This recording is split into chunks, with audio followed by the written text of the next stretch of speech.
Many of us anticipate disappointment even from those who actively care about us. We crave connection while simultaneously bracing for the drop. This tug-of-war happens beneath the surface. You want to believe someone is safe, yet an automatic, overwhelming mental block keeps you at a distance. Labeling this hesitation as irrational fear or baggage misses the point. This is a calculated defensive response. These layers illustrate the mechanics of emotional self-protection. The brain is deploying a logical shield against perceived harm. The struggle to trust represents a brain working exactly as designed, deploying countermeasures to ensure past trauma is never repeated. This defensive armor is constructed from the ruins of past broken promises. Sudden betrayal acts as a neurological shock. It overwrites the brain's baseline expectations, replacing an assumption of safety with an assumption of suspicion. Most people with trust issues actively want to believe others. Their logic centers simply override that hope to prevent a potential catastrophe. This scale shows the mathematical calculation running beneath conscious thought. The brain is weighing the biological need for connection against the calculated probability of intense pain. When the expected cost is this high, the brain reclassifies vulnerability as an immediate biological threat. The traumatized mind relies on a tragic, inescapable formula. Letting people in guarantees getting hurt.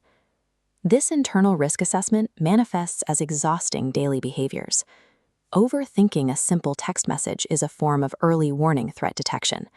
The brain is scanning for any hidden shift in tone that might signal a coming betrayal.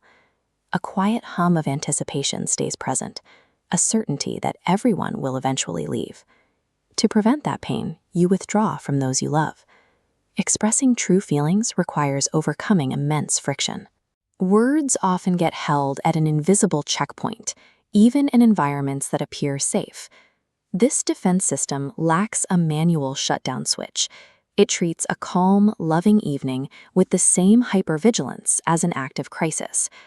While hypervigilance ensures you won't be caught off guard, it simultaneously suffocates the relationships you have right now.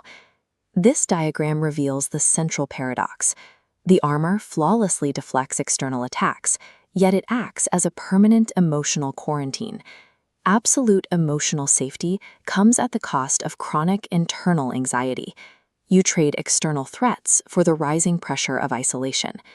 Eventually, the sheer weight of this armor becomes too heavy to sustain forever. Trust functions as a slow internal calculation. Attempting to rush the healing of a deep betrayal wound often triggers even stronger defensive spikes. Although there is no manual off switch, the brain's risk assessment centers are constantly gathering new data. The armor only begins to thin after a person experiences a long, consistent period where no threats are detected, allowing the internal formula to finally update. Ultimately, true human connection only returns when a person finally encounters a consistent environment of genuine emotional safety. Subscribe for more deep explorations into psychology, emotions, and the nature of our relationships.